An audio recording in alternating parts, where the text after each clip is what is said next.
10h à Kinshasa, amis auditeurs de BZFM, c'est l'heure de votre flash d'info, dont voici les grandes lignes.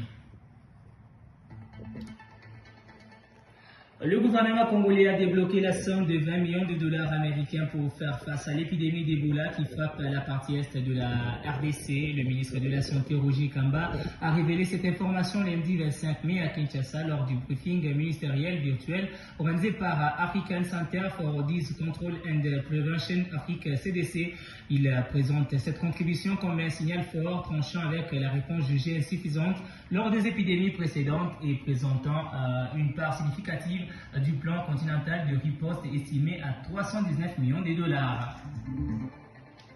Augustin Kabouya a lancé des graves accusations contre Jean-Marc Kabound au cours d'une conférence de presse tenue lundi, l'accusant notamment d'avoir falsifié son identité et ses origines pour accéder à des responsabilités au sein de l'Union pour la démocratie et le progrès social IDPS. Face à la presse, le secrétaire général du parti présidentiel a affirmé que l'ancien président intérimaire de l'Assemblée nationale se serait présenté comme originaire du Katanga afin d'obtenir le poste de secrétaire général de ces partis. Le ministre de la fonction publique est interpellé ce mardi 26 mai 2026 au Sénat pour répondre à une question orale avec débat sur la réforme, la mécanisation et la maîtrise des effectifs du personnel étatique selon un communiqué consulté lundi à l'ACP. L'ordre du jour comporte 2 points, à savoir examen et adoption du projet de loi portant autorisation de la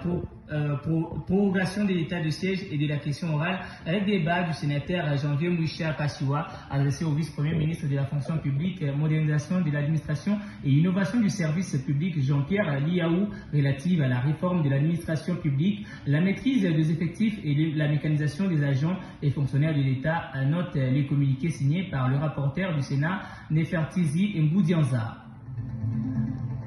Le Congrès national congolais CNES, parti politique dirigé par le sénateur Pius Mwabilo Maïmoukala, a remis lundi 25 mai à l'Union sacrée de la Nation un projet de nouvelle constitution destinée à remplacer celle du 18 février 2026,